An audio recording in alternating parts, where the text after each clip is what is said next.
साधक के जीवन में अभय का सबसे अधिक स्थान है, सब साधनों से अधिक निर्भय रहना। जैसे गीता में अभयम सत्व संशुद्धिर ज्ञान योग व्यवस्थिति है ना, तो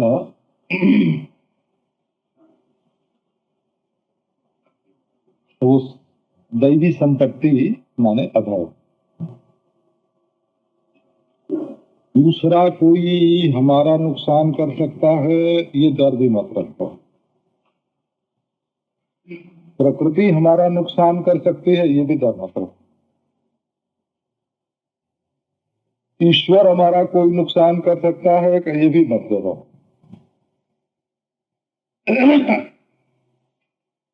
तो नुकसान तो यही है कि मुट्ठी में तुमने कुछ पकड़ रखा है, ज्यादा से ज्यादा उसको कोई छीन लेगा।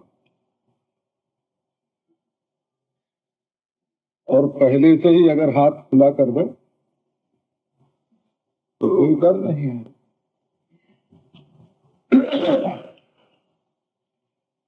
अच्छा, और ईश्वर के भजन में भी किसी से नहीं डरना। जब तुम एक बड़े की शरण पकड़ लेते हो, उसका चरणारविंद पकड़ लेते हो, तो डर का कोई कारण नहीं है। अच्छा, निषेध करना हो तो उसमें भी नहीं डरना हो ना। फिर कार्य कारण जीव ईश्वर की कोई परवाह करने की जरूरत नहीं। और जब अपने आप को जान लिया तब तो अभयम वही जनक प्राप्तों से अभय पद की प्राप्ति हो गई। इसलिए निर्भय हो करके अपने मार्ग में अग्रसर होना चाहिए।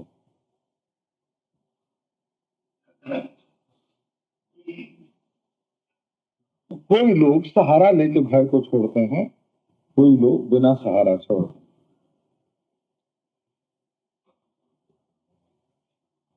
शास्त्र का ये सिद्धांत है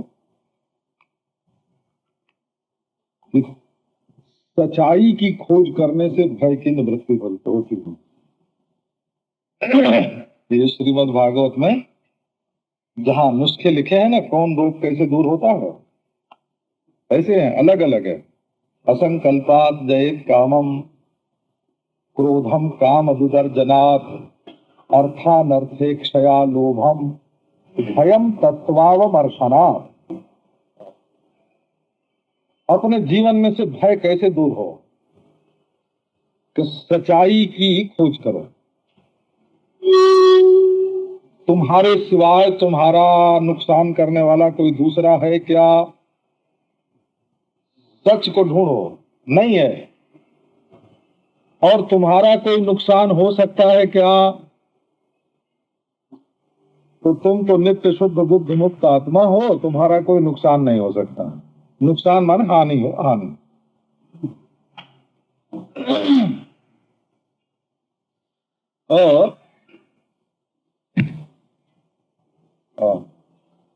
और में तुम्हारा जो स्वरूप है उसकी कोई हानि नहीं कर सकती, और दूसरा कोई ऐसा है नहीं जो तुम्हारी हानि कर सके। तो न तो डरो और न डराओ। जीवन मुक्त पुरुष जो है वो किसी से डरता भी नहीं है और किसी को डराता भी नहीं। संयोग, वियोग, मृत्यु, बुढ़ापा, रोग, है ना, ये सब मन में ही होते हैं, दुनिया में नहीं होते हैं। अच्छा, तो यहाँ ये बात बताई गई कि यत्र यत्र मनो जाति तत्र तत्र समाधया। जहां जहां मन जाता है वहीं वहीं समाधि है। तो सुन लो और मान लो कि जहां जहां मन जाता हो वहीं वहीं समाधि हो। आजकल लोगों के मन में कुछ साधन भजन करने का तो मन नहीं होता, और विचार के लिए तो अकल नहीं है, बुद्धि नहीं है, तो करेंगे कहां से। अपन दो टूक बात बोलते हैं। हमारा शास्त्र जितना है, एक तो शासनात्मक है और एक संसनात्मक है। एक यथार्थ वस्तु का वर्णन करने वाला शास्त्र, उसको उसको दर्शन कहते हैं, संसनात शास्त्रम। और एक होता है शासनात शास्त्रम, जो शासन करे सो शास्त्र।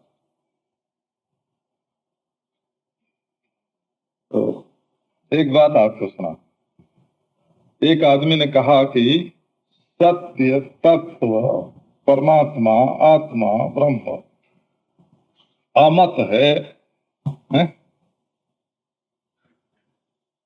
अमत है तो तुम्हारे मुंह में घी शक्कर है? ये बात तो उपनिषदों में कही हुई है, यस्या मतम तस्य मतम मतम यस्य न वेद स। ये तो नन्ही उपनिषद, जो हमारी सबसे नन्ही मुन्नी प्यारी प्यारी सीधी सादी उपनिषद है, केनोपनिषद, उसके शुरू में ही ये बात बताई गई, यस्या मतम तस्य मतम। जो परमात्मा को अमत जानता है, अमत माने मतातीत, वो किसी मत में नहीं है, मति का कर्म नहीं है। मति, हाथ का कर्म क्या है? ये उठा लिया ना, इसको उठा लेना, ये हाथ का कर्म हुआ हो। ये भी, ये जो हाथ में है ये भी हाथ का कर्म है, और हाथ से जो क्रिया हुई वो भी हाथ का कर्म है। तो मति सत्य को अपने गोद में ले सके या हाथ में उठा सके, सत्य ऐसा नहीं हुआ करता। किसी की मति ने आज तक सत्य को नहीं उठाया है ना, अपनी गोद में। मति का कर्म नहीं हुआ सत्य, और मति ने उसको विषय नहीं किया, अमत है। ये बात विचार सागर का जो मंगलाचरण पढ़ता है उसको भी मालूम है, यस है ना। मति न लखै जेहि मति लखै, सो में शुद्धता। मति न लखै जेहि मति लखै, सो में शुद्धता। ये विचार सागर के दोहे को पढ़ने वाला, मंगलाचरण को पढ़ने वाला जानता है, और हमारी नन्ही नन्ही प्यारी प्यारी उपनिषद भी कहते हैं। देखो, अब आपको मैंने सुना दिया कि ब्रह्म अमत है, आप मान लो इसको, तो मान लेने से आपको साक्षात्कार हो जाएगा इसका,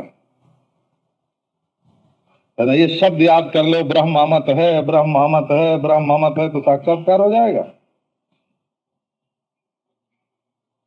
कुछ लोग समझते हैं कि पोथी को दिमाग में भरा जाता है।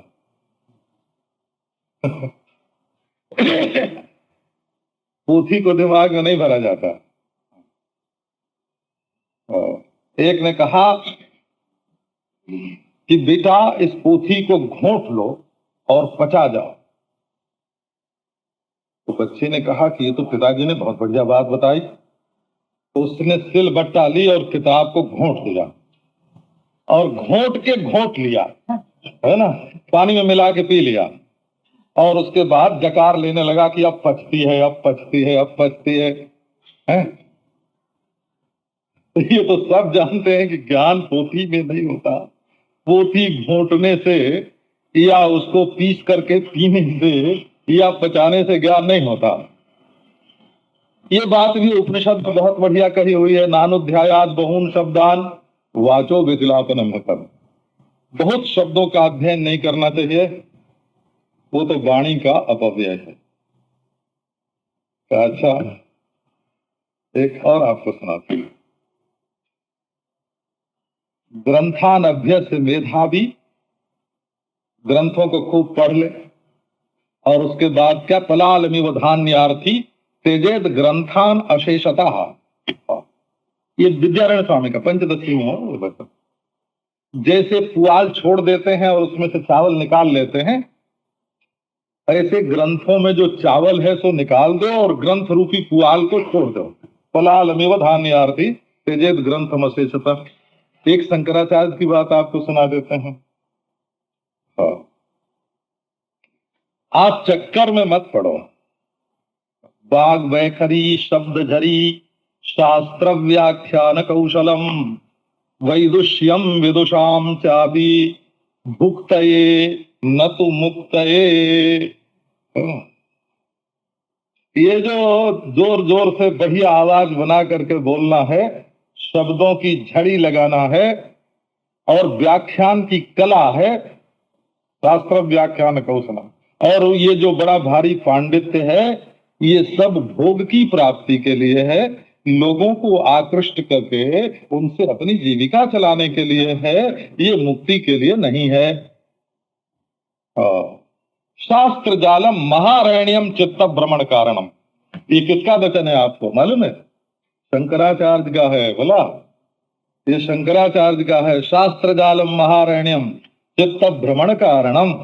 ये शास्त्र जाल बड़ा भारी जंगल है। उड़िया बाबा जी महाराज गाते थे, वो चाहे मंगला की चाहे उड़िया की भाषा होगी, मत पड़ो रे मन शास्त्र जंगले, ये गाया करते थे।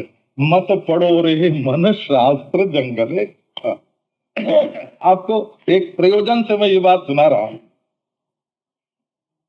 अच्छा, आप शास्त्र छोड़ दो और मत छोड़ दो और मान लो कि आत्मा अमत है, मान लो कि ब्रह्म अमत है, तो इससे आपका क्या बनेगा? बोले कि भाई ब्रह्म में तो मति लगाने की जरूरत नहीं और ब्रह्म के लिए शास्त्र पढ़ने की जरूरत नहीं। तब क्या करोगे? बोले घर में बैठ के भजन करेंगे, ध्यान करेंगे, समाधि लगाएंगे, एकांत में बैठेंगे। अभी आज ही अखबार में ये बात पढ़ी है, बोले बिल्कुल ताजी। जर्मनी के एक वैज्ञानिक ने ये खोज की है कि दुनिया में जितने पाप और अपराध होते हैं उनमें से 100 में 81% पढ़े लिखे लोग और धनी लोग करते हैं। ये खोज करके उसने पता लगाया। और वो भी किस दिन करते हैं? जिस दिन छुट्टी मनाते हैं उस दिन उनको समय बिताना भार हो जाता है। उस दिन उनको समय बिताना भार हो जाता है, तो खाली दिमाग शैतान का घर, बेकारी में बुराई फलती फूलती है। बोला छुट्टी के दिन उनको व्यभिचार करने की सूझती है कि आज का समय कैसे बितावें। छुट्टी के दिन शराब पीने की सूझती है। छुट्टी के दिन जुआ खेलने की सूझती है। तो ये बताया है उसने कि अभी तो सप्ताह में एक दिन छुट्टी मिलती है, तब ये दशा है। जब अगली शताब्दी में लोगों को सप्ताह में 3 दिन छुट्टी मिलने लगेगी, अगली शताब्दी में, तब क्या होगा? तब तो दुनिया अपराधमयी हो जाएगी। अच्छा, तो अब आपको फिर सुनाते हैं। ये तो बीच में आपको चटनी चोखा जैसे सुनाते हैं वो ऐसे बताए। देखो, अमत कहने से अमत का साक्षात्कार नहीं होता है। पहले समझना पड़ता है कि मति का विषय क्या क्या होता है। निषेध जो है ना, मत का जो निषेध है, वो मत को जानकर करोगे कि मत को बिना जाने करोगे? हैं? तो जैसे दुनिया में हजारों आदमी ईश्वर को न जानने के कारण कह देते हैं कि ईश्वर नहीं है, तो ये कहना कि ईश्वर नहीं है, ये उनकी श्रद्धा है, ये उनकी नासमझी है, एक अंधी मान्यता है। ईश्वर का अभाव देखे बिना उन्होंने कह दिया कि ईश्वर नहीं है। हमारे वेदांत को ये बात बिल्कुल स्वीकार नहीं है।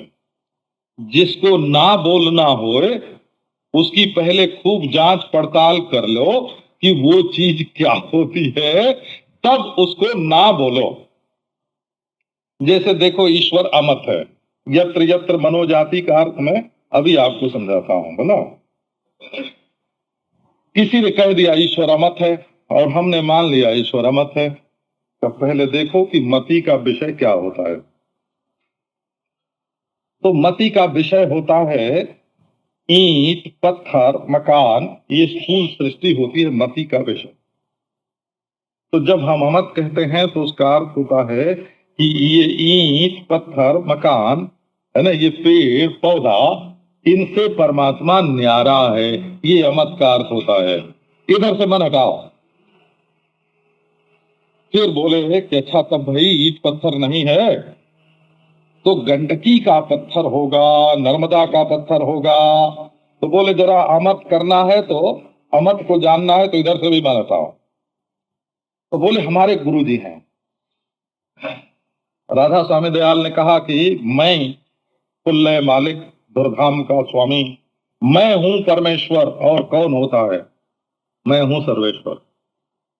बोले नहीं, ये तो मति का विषय है, दिखता है भले मानुष, ये कैसे होगा? कबीर ने कहा कि नहीं नहीं, देखो ये कबीर और राधा स्वामी दोनों एक ही हैं, हो एक रकम से थे, पर दोनों में फर्क क्या है कि देखो, मूर्ति पूजक भी वैदिक है और आर्य समाजी भी वैदिक है। दोनों के वैदिक होने में हम तो रत्ती भर भी शंका नहीं है। बोला, मूर्ति की पूजा करने वाला सनातन धर्मी भी वैदिक है और मूर्ति का निषेध करके निराकार का ध्यान करने वाला आर्य समाजी भी वैदिक है। दोनों वैदिक हैं, दोनों के बारे में शास्त्र में प्रमाण है। ऐसे ही कबीर जो हैं वो निराकारी हैं और राधा स्वामी साकारी हैं, और दोनों गुरु को ईश्वर मानते हैं। बोले नहीं, आगे चलो, ये बात नहीं बने। तो बोले राम कृष्ण शिव विष्णु, ये नहीं, और आगे चलो, अवतार नहीं, अवतार एक चलो, और आगे चलो। तो बोले कि अब व्यक्ति व्यक्ति का विचार मत करो, जरा तत्व का विचार करो। तो मिट्टी भी मत है, बोला, मति का विषय है। पानी भी मत है, अग्नि भी मत है, वायु भी मत है, आकाश भी मत है, मति का विषय है।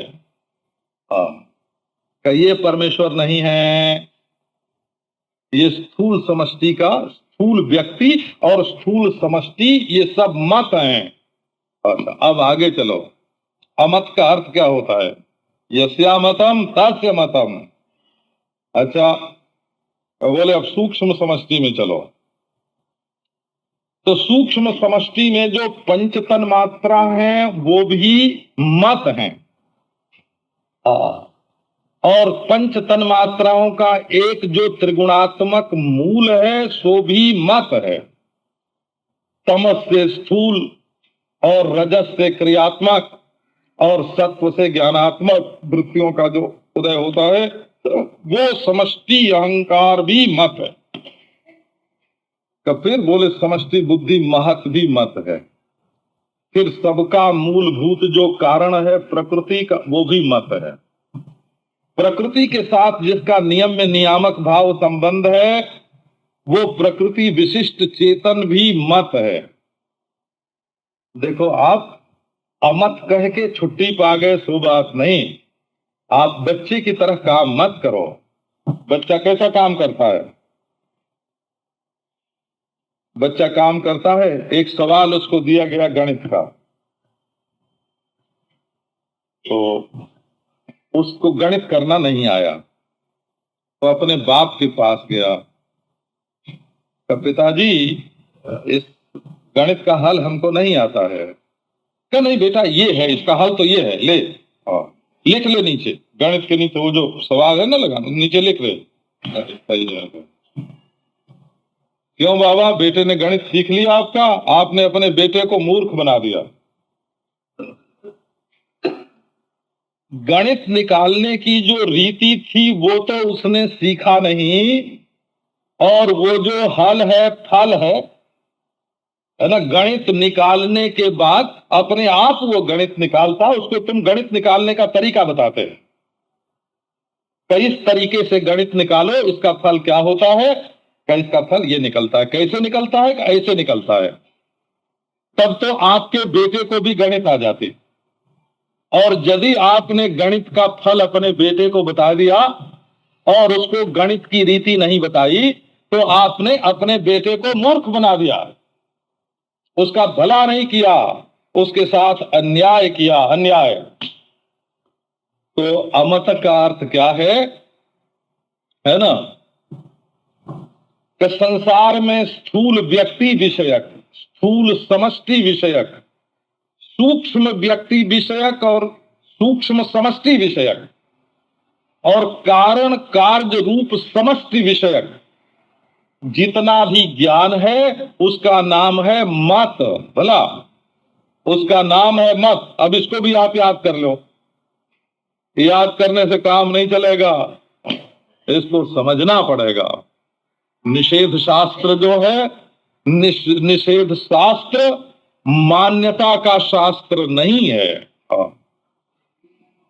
यस्या मतम तस्य मतम, मतम यस्य न वेदसः, जिसने सत्य को अपना मत बना दिया उसने सत्य को नहीं जाना। अविज्ञातम विजानताम, जिन्होंने दावा किया कि मैंने जान लिया, उन्होंने नहीं जाना। विज्ञातम अविजानताम, जिन्होंने ये कहा कि अरे भाई मति से वो नहीं जाना जाता, मति न लख है, यही मति लख है। आपने क्या केनोपनिषद का ये नहीं पढ़ा, न तत्र चक्षुर गच्छति न मनो गच्छति न वाग गच्छति न विद्मो न विजानीमः। उपनिषद का ऋषि बोलता है हम मति के द्वारा उसको नहीं जानते हैं। अच्छा भाई साक्षी के द्वारा जानते होगे, कि साक्षी से जो जाना जाएगा वो तो साक्ष्य होगा, वो तो दृश्य होगा। न बुद्धि के द्वारा जाना जाता न साक्षी के द्वारा जाना जाता। अच्छा तो हमने साक्षी के रूप में जाना, साक्षी के रूप में जाना तो तुमने एक अध्यारोप को जाना। ये ब्रह्म विद्या जो है, ये ब्रह्म विद्या बड़ी बड़ी विलक्षण है ना। ये जरूरी नहीं है कि स्कूल के बच्चे इसको समझने लगे, ये जरूरी नहीं है कि कॉलेज के विद्यार्थी इसको समझने लगे। उन्हें अभी धन कमाने दो, उन्हें अभी भोग करने दो, अभी उन्हें वैज्ञानिक उन्नति करने दो, उन्हें लौकिक अभ्युदय प्राप्त करने दो। जब उनको वैराग्य होगा और उनकी रुचि सत्य के लिए, परमात्मा के लिए होगी, तब वो अधिकारी होकर के वेदांत का विचार करेंगे। और नहीं तो तुम ये इस वासना में, इस वासना से आक्रांत हो जाओगे। ये तुम्हारी वासना है। क्या वासना है? हाँ, कि बच्चे बच्चे जीवन मुक्त हो जाएं, है ना। ये वासना है, वासना। हाँ, तो ये अमतम का भी अर्थ आपको सुनाते हैं। प्रश्न किया गया है, अन्यत्र धर्मात् अन्यत्राधर्मात् अन्यत्र च कृताकृतात् अन्यत्र भूताच्च भव्याच्च यत् पश्यसि तद वद। अजी हमको आप वो बताइए, प्रश्न करता है, ये पूछता है क्या? आप ये प्रश्न देखो, बताने वाले व्याख्यानदाताओं को छोड़ो, है ना। आप इस प्रश्न को देखो। प्रश्नकर्ता पूछ रहा है जो धर्म से परे है, अधर्म से परे है, जो कर्म के फल से परे है और जो कर्म शून्यता से परे है, जो भूत से परे है, जो भव्य से परे है। परे माने विलक्षण। भूत और भविष्य, कृत और अकृत, धर्म और अधर्म, इनसे जो विलक्षण है वो वस्तु हमको बताओ। इतना तो प्रश्नकर्ता जानता है। अगर उत्तरदाता कहे कि परमात्मा धर्म से विलक्षण है, तो उसने क्या बताया? उसने तो कुछ नहीं बताया। ये तो प्रश्नकर्ता को मालूम है। कठोपनिषद में देखो, बोले दूर मथो विदितात अथो अविदितात अधि। जो परम सत्य है वो विदित और अविदित दोनों से न्यारा है।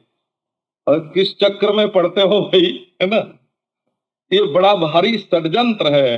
इसको षड्यंत्र के चक्कर में नहीं पड़ना चाहिए, इस बात को समझो। तो निषेध शास्त्र का एक एक बात समझ में आनी चाहिए कि व्यक्ति रूप से मत क्या है, समष्टि रूप से, स्थूल समष्टि रूप से मत क्या है, सूक्ष्म व्यक्ति के रूप में मत क्या है, सूक्ष्म समष्टि के रूप में मत क्या है, और स्थूल और सूक्ष्म दोनों के कारण के रूप से मत क्या है, और उसके नियंता के रूप से मत क्या है, और उसके ज्ञाता के रूप से मत क्या है। ये ज्ञाता और नियंता दोनों फोकस हैं बोला, ये बिल्कुल बोगस हैं, बोगस, फोकस है और बोगस है, दोनों हैं बोला। ये आभास मात्र है, ये आभास,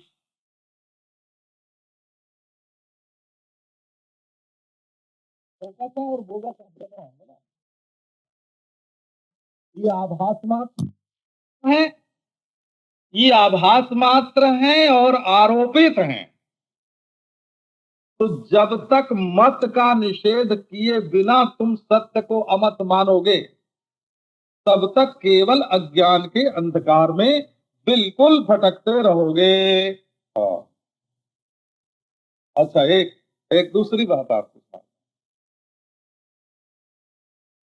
तो जत्र जत्र मनो जाति तत्र तत्र समाधि, जहां जहां मन जाता है वहीं वहीं समाधि है। तो ये क्या बात, तो देखो बात यह है कि पहली बात तुम भूल गए, मन में 4 प्रकार से समाधि हो सकती है।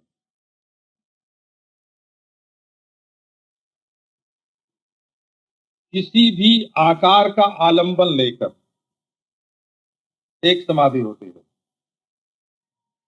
और प्रियता का आलंबन लेकर 2 समाधि होते हैं, अयम प्रिय अहम प्रिय, और इन तीनों की शांति से चौथी प्रकार की समाधि होती है।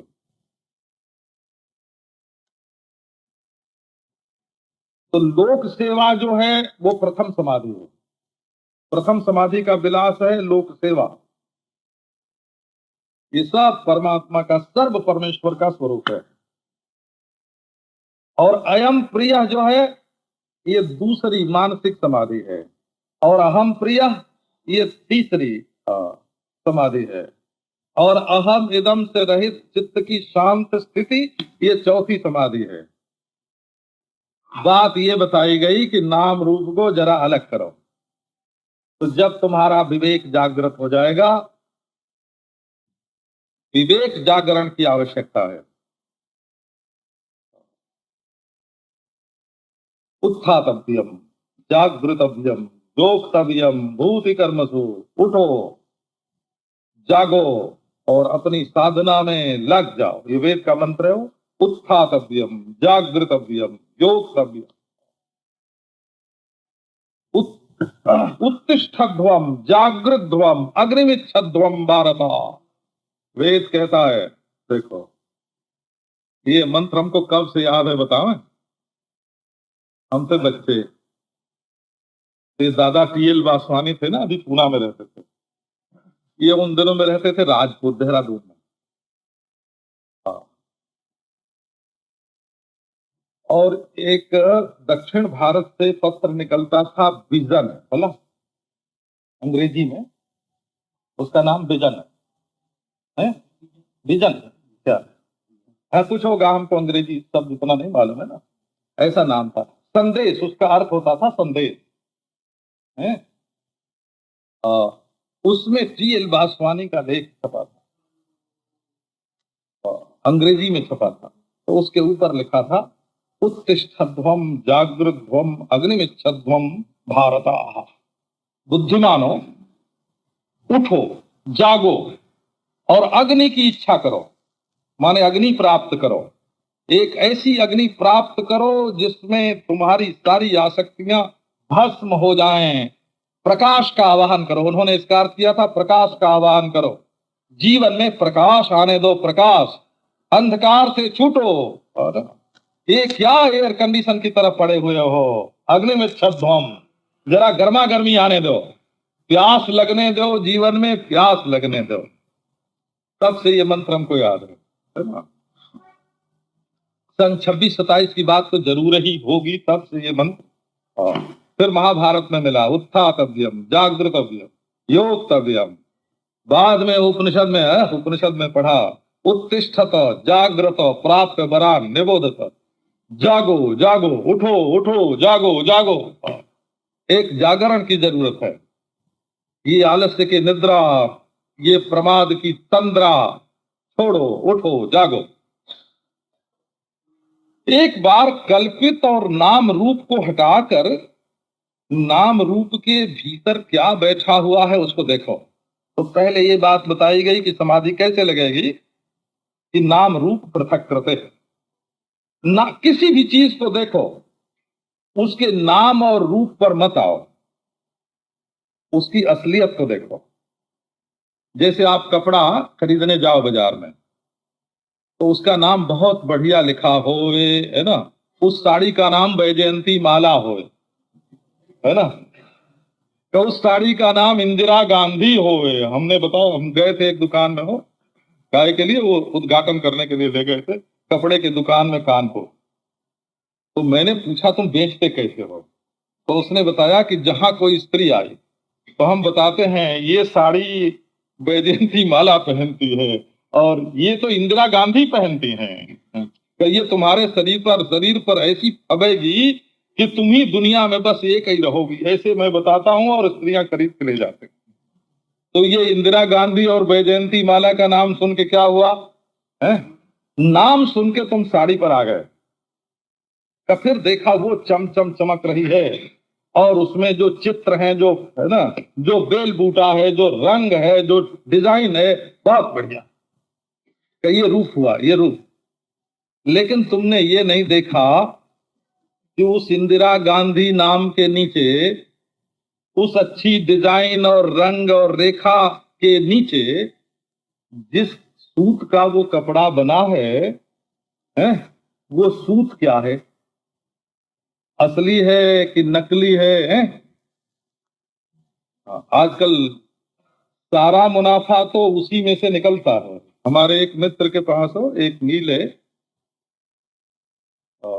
आजकल यही सब जो होते हैं ना, हमको तो नाम ही नहीं आता है, रेयन नाइलोन ऐसा नाम होता है ना, बड़ी है। हाँ हाँ, ऐसी मिल है। तो हमको एक दूसरे सेठ ने बताया कि महाराज क्या बताओ, उसमें बेजा फायदा है। तो उसमें बेजा फायदा है, और दूसरे का मिल दूसरे के है, बता रहे थे दूसरे, बोले उसमें बेजा फायदा है महाराज। तो बेजा फायदा क्या होता है? बोले कि लाख रुपया रोज महाराज उसमें से मुनाफा निकलता है। लाख रुपया रोज शुद्ध मुनाफा निकलता है, उसमें बेजा फायदा है। अब सूत की तो मिल है, यही सब ये नाइलोन और क्या क्या सब होते हैं ना, यही कोई इन्हीं में से कोई बनता है। लो, तो अब सूतई में महाराज ऐसी बात है। तो तुम सूत नहीं पहचानते, तुम साड़ी का रंग तो पहचानते हो और उसका इंदिरा गांधी नाम पहचानते हो। जब शिवाजी बीड़ी बिकती है बाजार में, है ना, आहा, महात्मा बीड़ी बिकती है बाजार में, महात्मा गांधी, साईं बाबा बीड़ी तो हमने बहुत देखी है। हाँ, साईं बाबा बीड़ी। तो बीड़ी में क्या है ये तो तुमने देखा नहीं, बोले साईं बाबा इसका नाम है, ये नाम देखना हुआ बोला है। और कितनी बढ़िया उसकी पैकिंग है। एक ने हमको बताया कि महाराज माल तो हमारा बहुत बढ़िया है, पर विलायत में इसलिए नहीं बिकता कि हमारी पैकिंग जरा अच्छी नहीं है, अब हम उसको सुधारने वाले हैं तो उसका निर्यात बढ़ जाएगा। तो ये जो दुनिया तुम देखते हो, इसमें अगर नाम ही देखते हो, है ना, अमृतवटी, किसी दवा का नाम हो अमृतवटी, और तुमने खरीद के खाना शुरू कर दिया, ये नहीं देखा कि शरीर पर उसका क्या असर पड़ता है? तो नाम रूप पृथक करते, पहले नाम को अलग करके, उसके रूप को अलग करके, उसमें असली चीज क्या है इसको देखना। जब दुनिया के बारे में तुम्हारी ऐसी आदत पड़ जाएगी तो क्या होगा? बोले यत्र यत्र मनो याति तत्र तत्र समाधयः। ये नाम और रूप दोनों हमारी इंद्रियों से मालूम पड़ते हैं। ये ऐन्द्रियक ज्ञान है। नाम और रूप का जो ज्ञान है वो हमारी इंद्रियों के द्वारा हमारे ऊपर थोपा हुआ ज्ञान है, इसी को आरोप बोलते हैं। और बाहर से थोप दिया, हमारे मन ने बाहर से थोप दिया, हमारे कान ने बाहर से थोप दिया, हमारी आंख ने बाहर से थोप दिया। अच्छा, तो जो हमारी इंद्रियों को दिखता है उससे अलग करके असलियत क्या है, सत्य क्या है, उसको देखो। बस जहां जहां तुम्हारा मन जाएगा और नाम रूप अलग हुआ और परब्रह्म परमात्मा का दर्शन हुआ, इसी का नाम अमत है। हो असल में तो परमात्मा सब है। वेदांतियों ने 3 रीति अपनाई है इसके लिए, अद्वैत वेदांतियों। माने अद्वैत वेदांत की मुख्य प्रक्रिया तो है आरोप और अपवाद को समझना। अगर ये बात समझ में नहीं आती है तो वेदांत का क ख ग घ भी नहीं पहचान समझ में आता। चाहे विचार सागर पढ़ो, चाहे वृत्ति प्रभाकर, और चाहे पंचदशी पढ़ो, और चाहे मांडुक्य कारिका, चाहे शांकर भाष्य पढ़ो, चाहे उपनिषद। अगर अध्यारोप और अपवाद, क्या क्या चीज बाहर से कल्पना करके क्या क्या हटाया गया है, माने क्या क्या कल्पना हटाने के लिए और क्या क्या आरोप किया गया है। हाँ, व्यावर्त्य को समझ लो कि क्या हटाना चाहते हैं। आखिर हमारी कौन सी गलती हटाने के लिए ये कल्पना की जा रही है। गलती को समझ लो और उसको छोड़ दो। हाँ, गलती को समझो और छोड़ो। कोई ना कोई गलती। एक लड़के ने कहा कि 3 और 2 5 होता है। तो उससे पूछा गया कैसे भाई, 3 2 5 कैसे होता है? बोले, है ना। तो उसने कहा हमारे मास्टर साहब ने बताया है 3 2 5 होता है, हैं? मास्टर साहब के बताने से 3 और 2 5 होता है कि इसका कोई और तरीका भी है? तो देखो 3 में क्या है, एक एक एक है, एक एक एक, ये तो 3 है। और एक एक 2 है। सबको अलग अलग लिख लो और गिन लो, एक एक एक एक एक 5 हो गया, है ना। तो प्रत्येक इकाई को समझ करके उसको 5 समझना दूसरी चीज है, और मास्टर साहब का बताया हुआ होने से 3 और 2 को 5 समझ लेना ये दूसरी चीज है। तो अध्यारोपापवादाभ्याम पहली प्रक्रिया तो यही है। लेकिन वेदांती लोग 3 प्रकार से इसको समझाते हैं।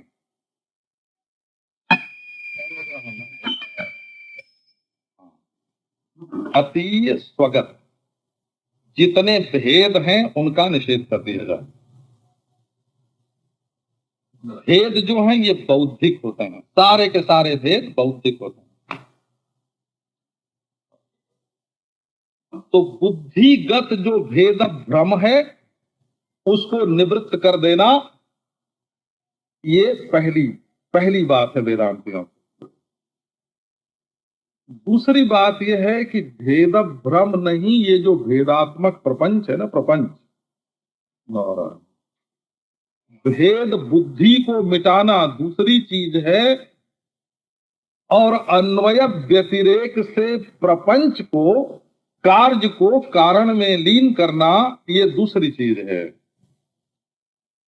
और फिर कार्य कारण कल्पना का परित्याग करना।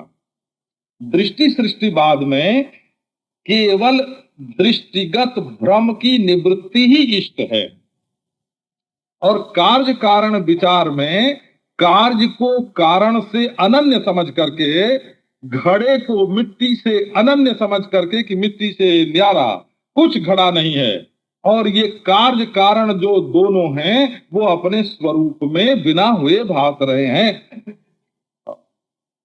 प्रपंच का निषेध और भेद बुद्धि का निषेध। और तीसरी प्रक्रिया ये है कि ऐतदात्म्यमिदं सर्वम तत्त्वमसि श्वेत केतो। ये तीसरी प्रक्रिया ये है। एक नेति नेति के द्वारा है, एक कार्य कारण विलापन के द्वारा है, और एक जो है वो सार्वत्र्य में बोध है। अपना स्वरूप जो है परमात्मा है। हमारे बिना अगर ईश्वर कहीं अलग होगा तो वो हमारे विरह में बेहोश रहेगा। हमारे विरह में ईश्वर बेहोश ही रहेगा, होश में आ नहीं सकता। और ईश्वर के विरह में हम कटे पिटे रहेंगे। ईश्वर के विरह में हम परिच्छिन्न हैं और हमारे विरह में ईश्वर अचेतन है। यदि ईश्वर परोक्ष हो तब भी अचेतन कल्पित है, चेतना कल्पित है। और अचेतनता वास्तविक है, क्योंकि हमसे अपृथक हुए बिना कोई वस्तु चेतन हो ही नहीं सकती।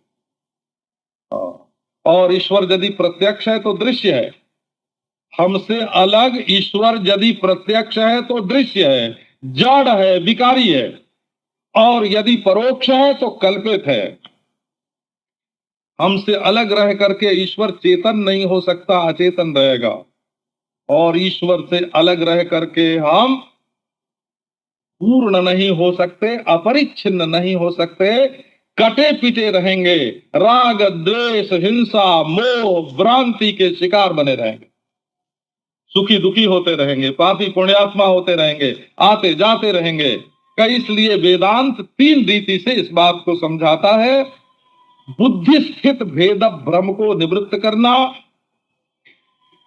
बाह्य स्थित प्रपंच के ही कार्य कारण भाव का विवेक करके और उसको अधिष्ठान में अध्यस्त रूप से देख लेना, और एक आत्मा ही सर्वरूप में भास रही है, परमात्मा के सिवाय, आत्मा के सिवाय दूसरी कोई वस्तु नहीं है, ये अनुभव कर लेना।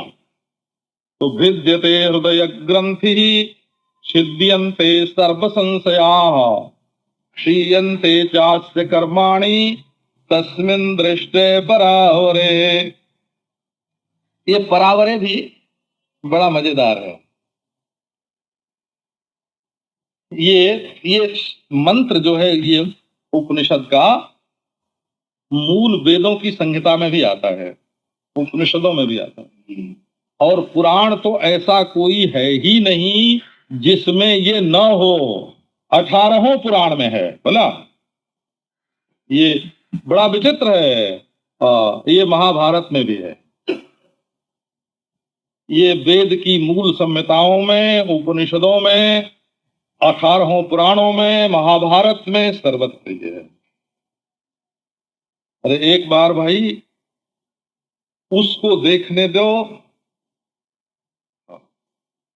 देखने को मना कर देना फिर, है ना। हीरा पायो गांठ गठियायो, बार बार वाको क्यों खोले।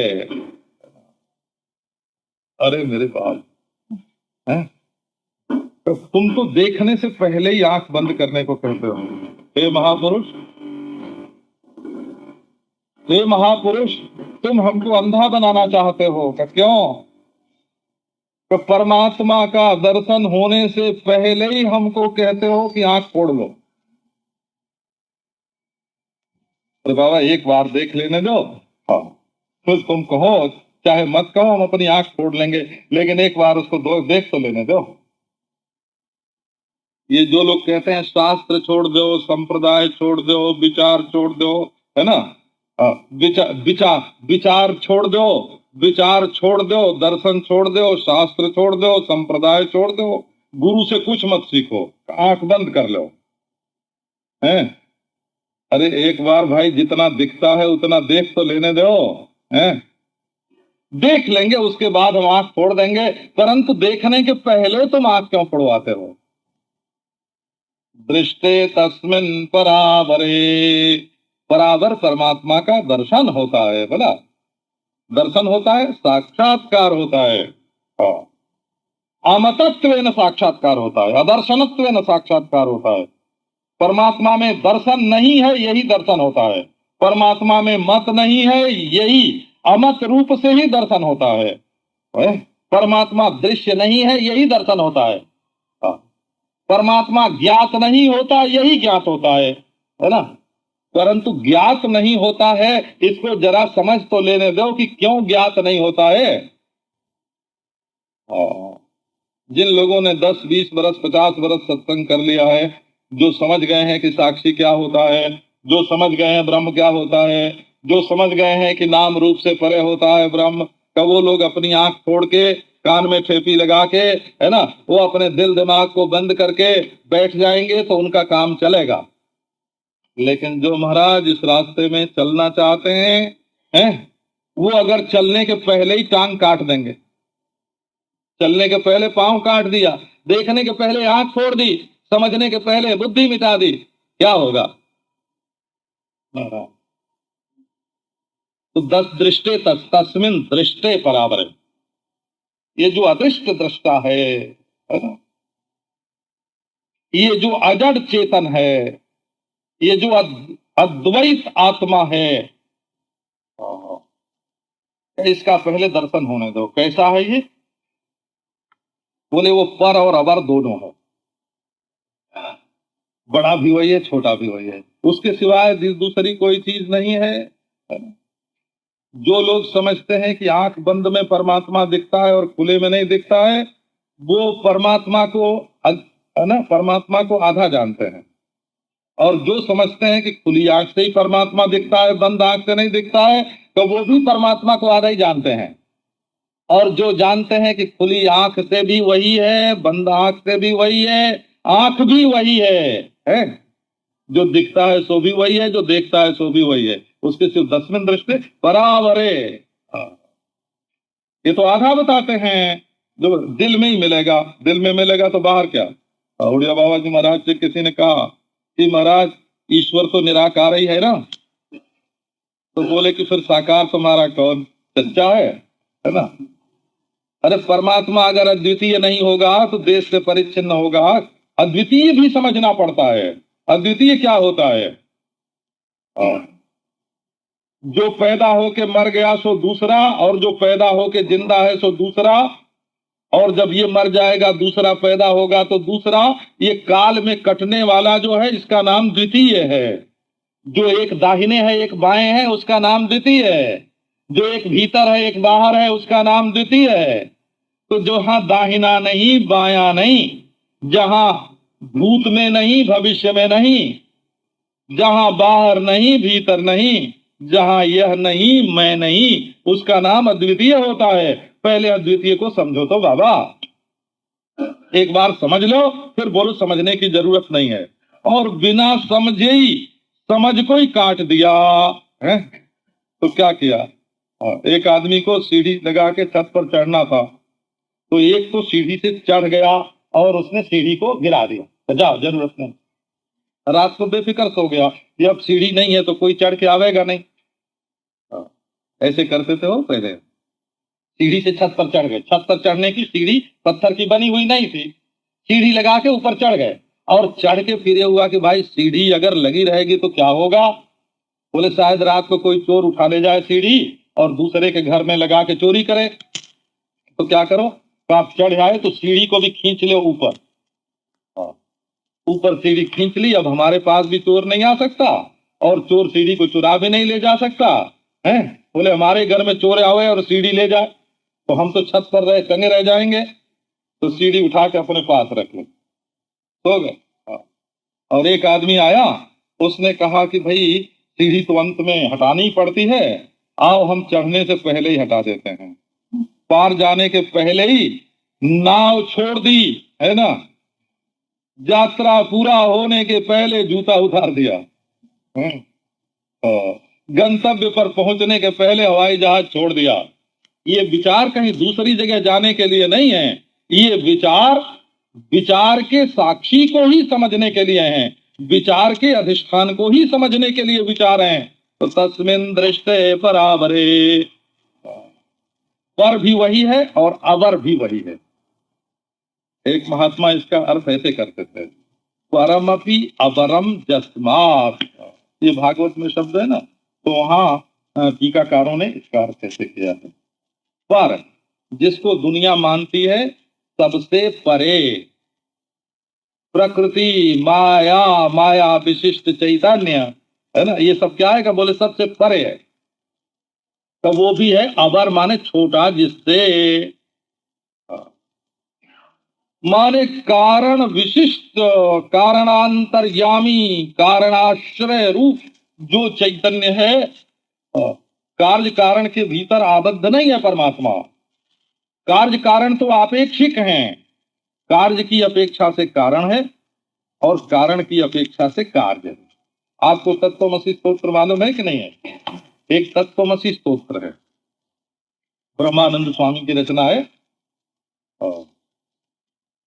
कारण तत्वे कार्यत्वं स्यात्, है? कारण होवे तब कार्य होवे, कार्य तत्वे कारणता स्यात्, कार्य होने पर कारणता होती है। ये दोनों सापेक्ष हैं, इसलिए दोनों मिथ्या हैं। कार्य कारणाभावे कस्मात् जीवेशौ वा तत्त्वमसि। प्रत्येक 12-13 श्लोक है। प्रत्येक श्लोक में अंत में तत्त्वमसि आता है। तो जहां कार्य और कारण का भेद जो है ना, कार्य कारण के भेद के अभाव का जो अधिष्ठान है अपना स्वरूप, उसमें जीव और ईश्वर कहाँ? तत्त्वमसि, वही जीवेशा भावाधिष्ठान स्वरूप जो अद्वितीय ब्रह्मात्मा है वो तुम हो। उसमें सब चीजों का ऐसा ही वर्णन है। ऐसे दो दो भेद करके तत्त्वमसि स्तोत्र का नाम है तत्त्वमसि। एक स्वराज्य सिद्धि में, स्वराज्य सिद्धि में सद ब्रह्म तत्त्वमसि भावय शुद्ध रूपम, 9 श्लोकों में। जैसे छांदोग्य उपनिषद में 9 बार कहा गया है, वैसे स्वराज्य सिद्धि में 9 बार ये बात 9 बार कही गई। तो परमपि अवरम जस्मात्, कार्य कारण जीव ईश्वर माया प्रकृति विद्या विद्या, ये जो वेदांत से तत्वमस्यादि महावाक्य से जो वृत्ति उदय होती है ना, अहम ब्रह्मास्मि ये वृत्ति, अस्मि ये अहम, तत् ये परोक्ष, सारा का सारा वाच्यार्थ और वाच्यार्थ लक्ष्यार्थ का सारा भेद है ना, जिसमें अवर है कल्पित है उसको बोलते हैं परावर। उस प्रत्यक्ष चैतन्य अभिन्न ब्रह्म तत्व का दर्शन होता है। हे भगवान, वो दर्शन क्या होता है? मति न लखे जय मति लखे, अरे वही तो अमत है, अमत। तो उसका दर्शन होने पर क्या होता है? विद्यते हृदय ग्रंथि सिद्धियन्ते सर्व संशया, हृदय की गांठ खुल जाती है। एक ग्रंथि है, एक होता है हृत और एक होता है अयम। अयम आत्मा ब्रह्म, अयम हृदयम, हृत अयम हृदयम। हृत माने दुनिया के संस्कार को हरण करने वाला, पकड़ने वाला हृत, और अयम माने संस्कार रहित अधिष्ठान आत्मा। इन दोनों की ग्रंथि का नाम है हृदय, तो इसी को हृदय ग्रंथि बोलते हैं। जो नित्य शुद्ध बुद्ध मुक्त ज्ञान स्वरूप जो आत्मदेव है, उसको एक अंतःकरण के साथ जोड़ बैठना कि इसका विक्षेप हमारा विक्षेप है, इसका कर्म हमारा कर्म है, इसका भोग हमारा भोग है? इसकी परिच्छिन्नता हमारी परिच्छिन्नता है। ये क्या है? इसी का नाम ग्रंथि है। अंतःकरण को और अंतःकरण के धर्म को अपने में आरोपित कर बैठना और अपनी स्वयं प्रकाश चेतनता को हृदय में डाल देना, ये जो परस्पराध्यास है, अर्थाध्यास की, ज्ञानाध्यास की, संसर्गाध्यास है ना। जो बाह्यार्थवादी हैं वो अर्थाध्यास मानते हैं, त्रिसत्तावादी जो मानते हैं, व्यावहारिक सत्ता, प्रातिभाषिक सत्ता, पारमार्थिक सत्ता, बोले वो क्या बोलते हैं कि अर्थाध्यास। जो दृष्टि सृष्टिवादी हैं वो कहते हैं अर्थाध्यास नहीं है, ज्ञानाध्यास है, ब्रह्म ही है केवल, दूसरी वस्तु ही नहीं है। संसर्गाध्यास, दृष्टा और दृश्य का जो है ना, वो केवल संसर्गाध्यास है, संबंध मात्र ही है। संसर्गाध्यास में केवल संबंध ही अविद्या है, और अर्थाध्यास में, है ना, अर्थाध्यास में अर्थ रूपता अविद्या है, बोला अर्थ की सत्ता अविद्या है। और ज्ञानाध्यास में न संबंध की सत्ता है न अर्थ की सत्ता है, केवल ब्रह्म ही ब्रह्म है। तो हृदय ग्रंथि का भेदन जो है वो अविद्या ग्रंथि, अज्ञान की गांठ खुल गई।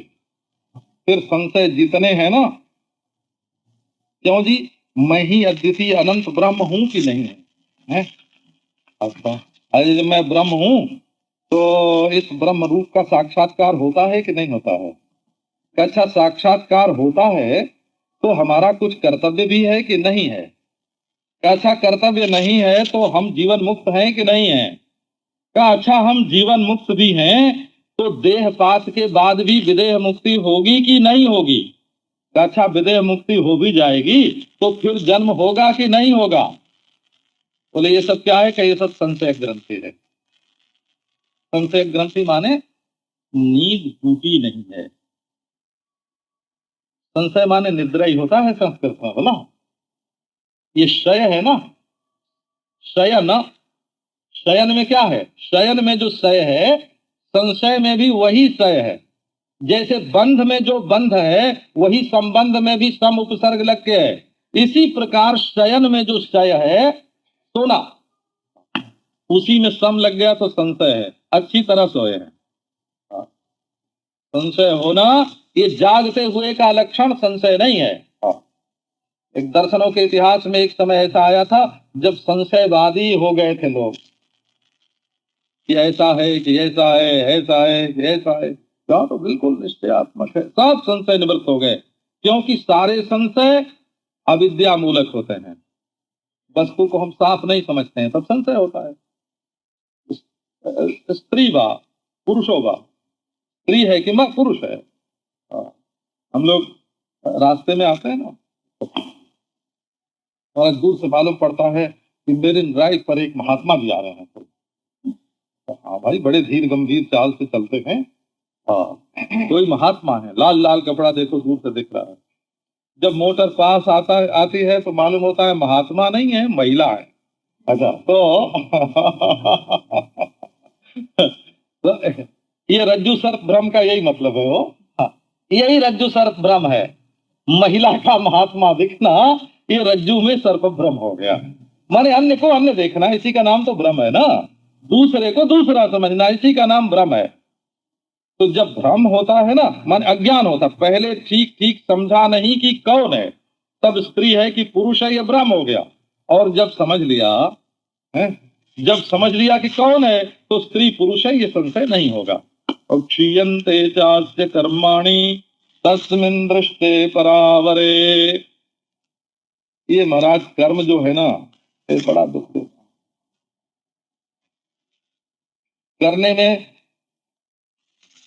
करने में पहली बात यह है कि हम दुनिया को बदल सकते हैं। जिसके मन में कर्म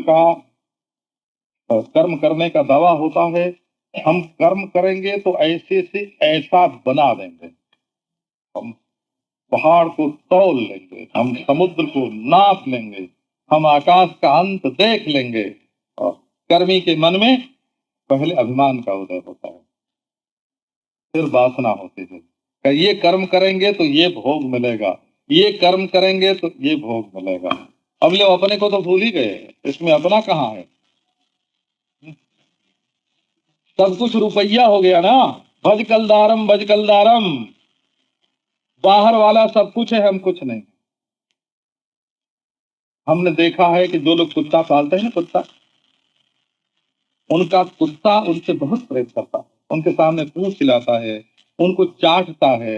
हमने तो ऐसा देखा है कि लोग कुत्ते को उठा के अपने मुंह के पास करते हैं तो कुत्ते जो है ना, वो अपनी जीभ मुंह में डालते हैं, माने कुत्ते से चुंबन करवाते हैं, या कुत्ते का चुंबन करते हैं। चुंबन नहीं करते हैं, उनकी जीभ पीते हैं और अपनी जीभ उनको पिलाते हैं। ऐसा हमने अपनी आंख से देखा है, ये बात सुनी सुनाई नहीं बताते हैं।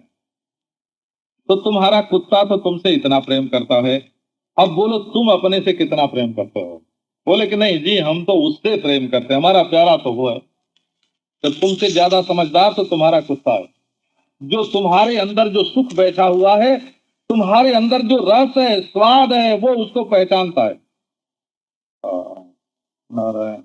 तो अभी वासना उठती है, हमारा सुख कहाँ है? तो वहां है। कब उसके लिए बनो मजदूर, हाँ, करो कर्म। तो बोले अभी तो हम प्रारब्ध का फल भोग रहे हैं, का अभी तो हम क्रियमाण कर्म कर रहे हैं, का अभी तो संचित इकट्ठा कर रहे हैं, का अभी तो आगे के लिए कर्म बना रहे हैं।